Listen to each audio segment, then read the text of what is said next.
Lieve Cedric, lieve Leonardo,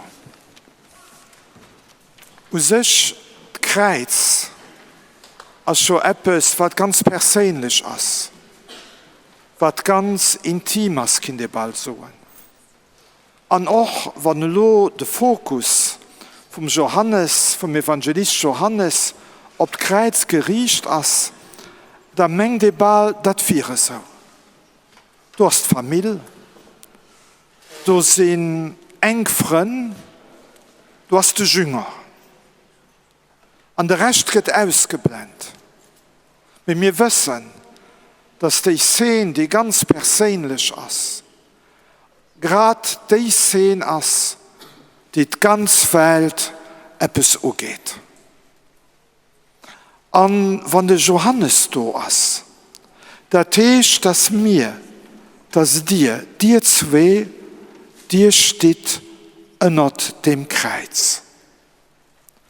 An der Jüngerschaft, die kriegt lohn eine besondere Qualität durch Priesterweihe. Dir steht unter dem Kreuz von Jesus. Und wenn der lang ob das Kreuz guckt, dann merkt er, dass das Kreuz von Jesus am Fongol Erdkreuz ist. Dass ganz persönlich Geschichte, wo der Kreuz drasticht, dass das an dem Kreuz von Jesus Christus abgeht. Und das ist eine ganz wichtige Erfahrung. Weil wenn es Erdkreuz ist, dann hat er auch Teil und der Auferstehung von Jesus Christus. Und wenn er als geistlich an einer Epoche schafft, dann beginnt das Kreuz von immens vielen Menschen. Das war ein Privileg von einem Geistlichen, dass ein so ganz persönlich Kreuz, wo so viele Leute gesehen, ja bald abhaken können. Wenn die Leute ihr Leid klauen. Trennung, Schmerz, Beziehungen, die nicht klappen. Kein Dach über dem Kopf. Nichts zu essen. Krankheit. Tod. Als Kreuzer sie ganz persönlich gleichen sich nach alle Guten immens viel. Und dann, wenn du an das Evangelium von ihrer Priesterweihe denkt, da könnt ihr auch gesehen, dass das Kreuz von Jesus Christus all die anderen Kreuzer mit beinhaltet. Und dann könnt ihr Wort von Trost gehen. Dann könnt ihr pastoral tätig sein. Certainement, pour la pastorale, il faut faire des cours, théologie pastorale, un peu de psychologie. C'est important. Mais le plus important est de voir que la croix des gens que vous rencontrez est contenue dans la croix de Jésus. Et qu'ainsi, la rédemption qui nous est donnée grâce à la croix de Jésus touche tous ceux que vous rencontrez et que cette croix de Jésus a déjà en elle un rayon de la résurrection. Et c'est cette parole que vous devez donner. La consolation que Notre-Dame nous donne n'est pas une consolation qui nous dit « Oh, c'est pas si grave que ça ». Non. La consolation que Marie nous donne, c'est la proclamation que Jésus est vivant. C'est la proclamation de la vie, que nous sommes sauvés. Et cette consolation touche les gens droit au cœur. Vous allez exercer le sacerdoce de manière très différente de ce que vous avez vu en paroisse.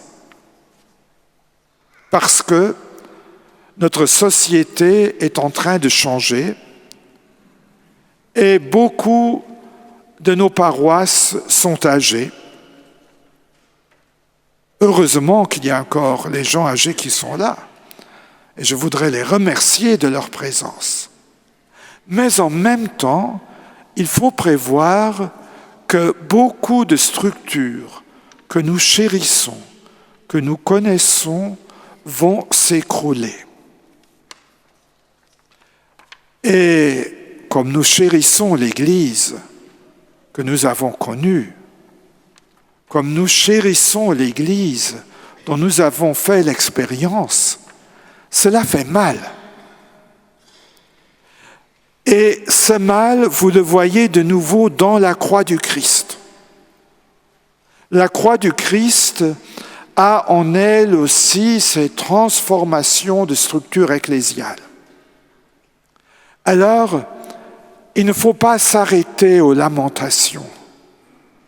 Il ne faut pas s'arrêter à regarder en arrière vers un passé, vers notre passé avec Dieu. Parce que le Dieu qui est mort sur la croix, Jésus notre Seigneur, il est vivant. Vous le rencontrerez en Galilée, la Galilée qui est toujours l'avenir. Et c'est là que vous devez aller. Et vous devez proclamer Jésus mort et ressuscité. Vous êtes appelés à être des prêtres missionnaires. Alors, être prêtre missionnaire, cela ne veut pas dire vendre des cartes membres. Nous ne nous soucions pas des statistiques. Les statistiques, c'est la joie des ennemis de l'Église, qui alors nous montrent qu'il y a un peu moins de gens qui vont à l'octave, un peu moins de ci, un peu moins de ça, moins de baptêmes. Nous ne nous occupons pas des statistiques. Nous nous occupons des personnes. Nous nous occupons de l'histoire du salut.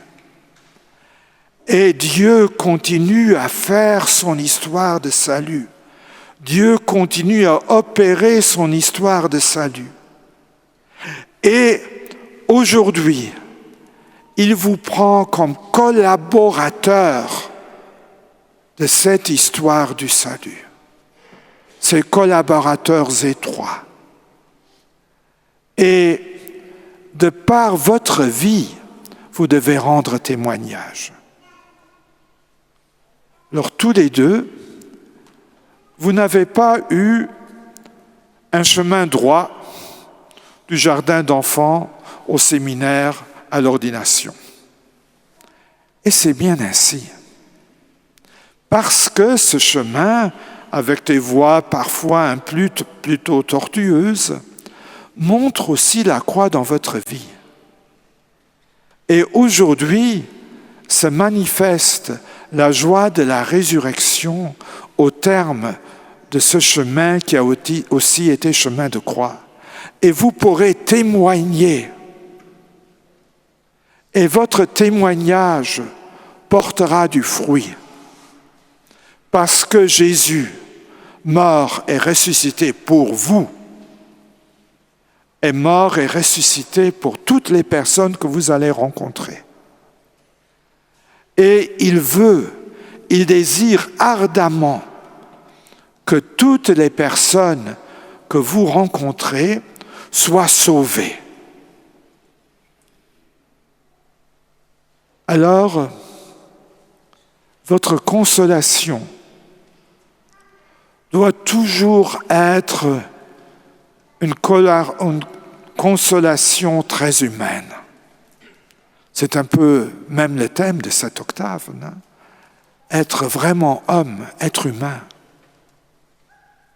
Mais dans cette humanité, dans cette empathie pour tous ceux qui souffrent, on doit trouver la consolation qui vient du ressuscité. Et c'est ça qui va toucher le cœur des hommes, c'est ça qui va changer leur voie.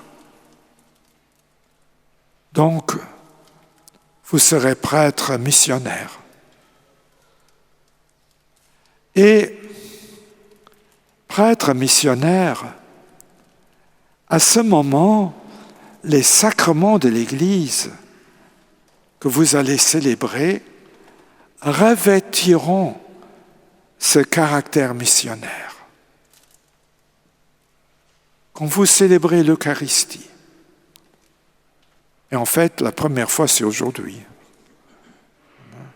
songez que vous célébrez le sacrifice de Jésus le Christ. Maintenant, aujourd'hui, ici, pour tous ceux qui sont dans l'assemblée eucharistique, vous rendez Jésus mort et ressuscité présent. Quand vous célébrerez le sacrement des malades, ce sera à travers vous, le Christ ressuscité, qui touche le corps et le cœur des malades. Par votre geste, ils pourront ressentir l'amour infini de Dieu. Puis, le sacrement de la réconciliation, la confession, un sacrement tellement méconnu parce que nous l'associons avec morale, avec obligation et pas avec joie, avec libération, avec résurrection, avec le pardon et l'accueil de la personne dans son entièreté par Dieu notre Père. Exercez ce sacrement en montrant la miséricorde infinie de Dieu notre Père.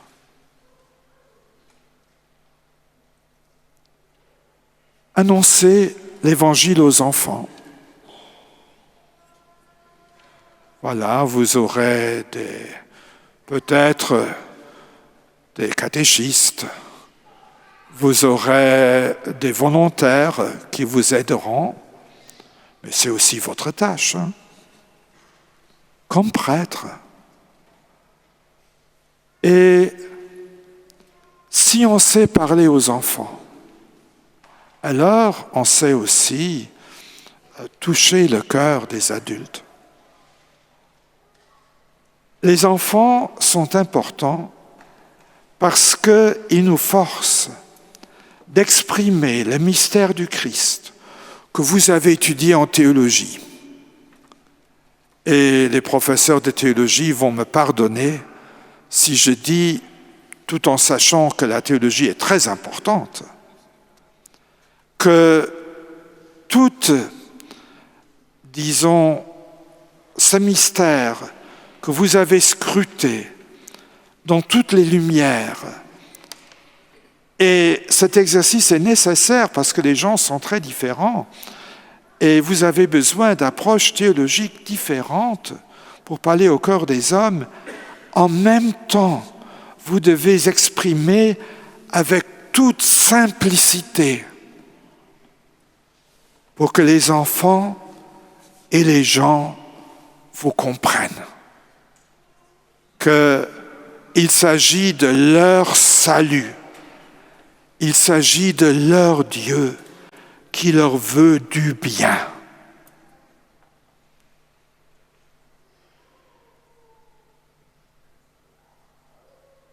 Vous avez une vocation sacerdotale. Cette vocation sacerdotale est au service de toute l'Église, de tous les baptisés, pour qu'avec tous les baptisés, l'Église puisse rendre témoignage au Christ ressuscité.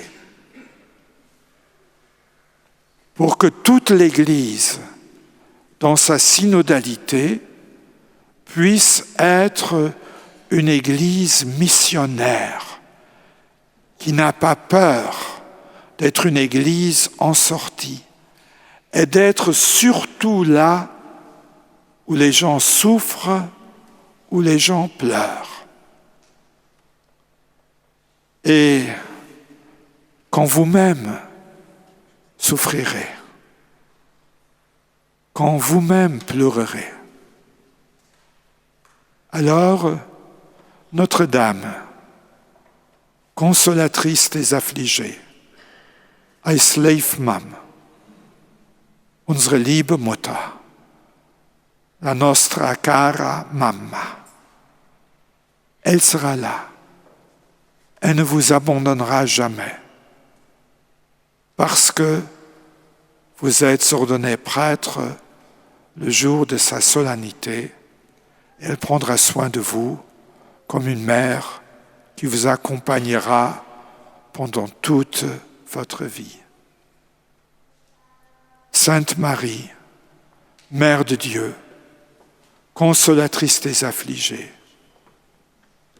priez pour Leonardo, priez pour Cédric et accompagnez-les sur les routes du sacerdoce. Amen.